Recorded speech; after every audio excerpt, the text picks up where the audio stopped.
Siap siaga menghadapi erupsi artinya kita mempersiapkan diri sebelum erupsi gunung api terjadi. Misalnya, yang pertama, tetap memantau berita tentang status gunung berapi yang berada di tempat tinggalmu. Yang kedua, hafalkan jalur evakuasi dan tempat perlindungan yang ditentukan oleh pihak berwenang.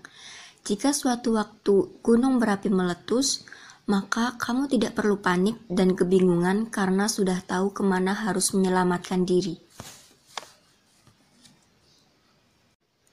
Yang ketiga, jika status gunung api meningkat, ajak keluarga untuk menyiapkan segala keperluan penting sebelum terjadinya letusan.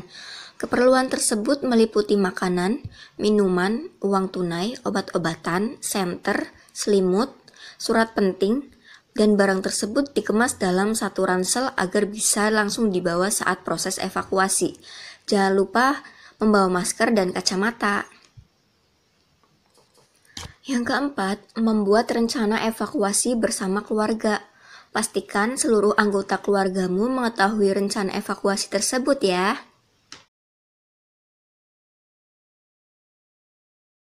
Yang dilakukan saat gunung meletus. Yang pertama yaitu patuhi perintah evakuasi dari pihak berwenang, tinggalkan tempat yang tak aman, segera menuju titik kumpul, jangan bandel untuk tidak mengikuti petunjuk yang justru dapat merugikan diri sendiri. 2. Hindari arah angin yang sarah dengan abu vulkanik agar tidak terkena hujan abu. 3. Hindari daerah lereng gunung, sungai, aliran lahar, dan lembah yang dapat berisiko terkena material dari gunung api. Yang keempat, pakailah masker pakaian tertutup, topi, kacamata pelindung jika kondisi mendesak, tak ada masker. Menggunakan pakaian basah atau kain basah untuk menutupi mulut dan hidung agar tidak menghirup debu vulkanik. Yang kelima, hindari penggunaan lensa kontak. Yang keenam, tetap berlindung di tempat yang aman. Jangan beraktivitas di luar. Yang ketujuh, tetap dan pantau keluarga untuk tetap bersama saat evakuasi. Yang dilakukan pasca gunung meletus. Yang pertama, yaitu tetap pantau perkembangan dari letusan gunung yang sudah terjadi di daerahmu, dan agar kamu tidak tertinggal info atau himbauan selanjutnya. Yang kedua, yaitu tetap berada di dalam rumah. Jangan lupa tutup jendela untuk sementara, agar tidak banyak abu yang masuk ke dalam rumah. Yang ketiga yaitu matikan kipas angin atau AC jika ruangan belum bersih dari abu vulkanik, karena abu dapat menyebabkan gangguan pernafasan. Yang keempat, jika sudah aman, bersihkan atap rumahmu dari abu vulkanik. Gunakan topi, kacamata, dan masker. Gunakan juga pakaian panjang agar tubuh terlindung dari abu vulkanik. Lakukan dengan hati-hati. Pembersihan atap dari abu vulkanik untuk mencegah robohnya atap akibat beban abu vulkanik setelah gunung meletus.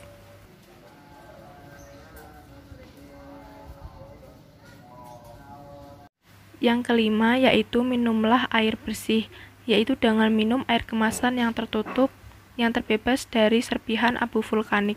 Yang dilakukan pasca bencana, yang pertama, jika Anda harus mengungsi dari rumah, jangan kembali sampai layanan darurat bencana mengatakan sudah aman untuk kembali.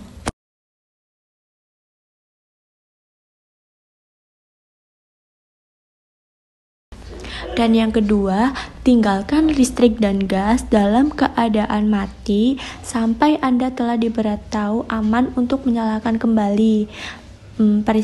Pastikan keluarga telah aman dan Anda memiliki persiapan untuk makanan, air, dan tempat berlindung.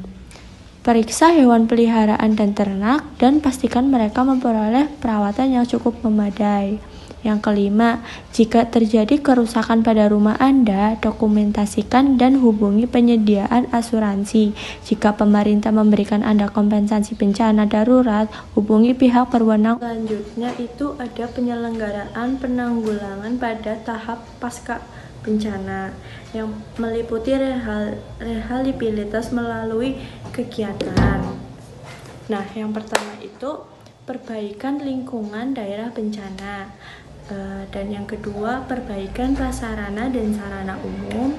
Yang ketiga, pemberian bantuan perbaikan rumah masyarakat. Dan yang keempat, pemulihan sosial psikologis, pelayanan kesehatan. Kelima, rekonsiliasi dan resolusi konflik. Keenam, pemulihan sosial ekonomi budaya, dan yang terakhir pemulihan keamanan dan ketertiban.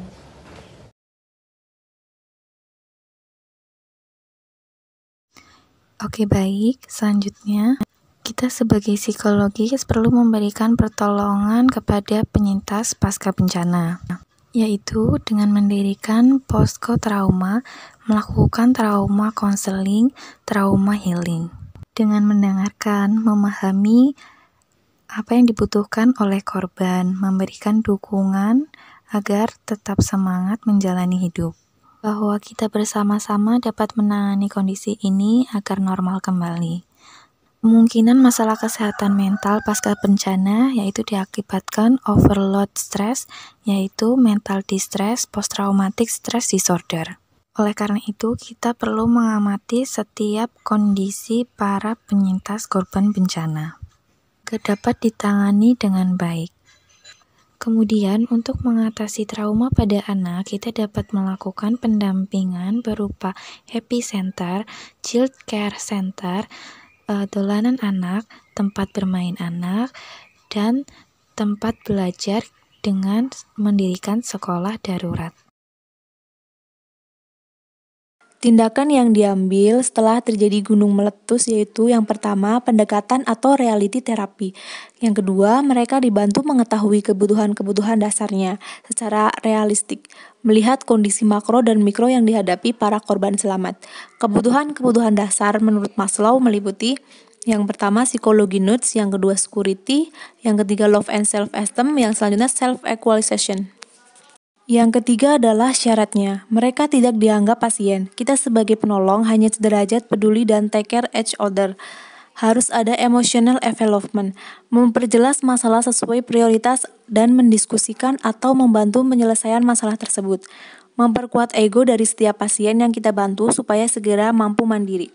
Yang keempat, self-identity. Yang kelima, reality judgment. Yang keenam, positif agresif.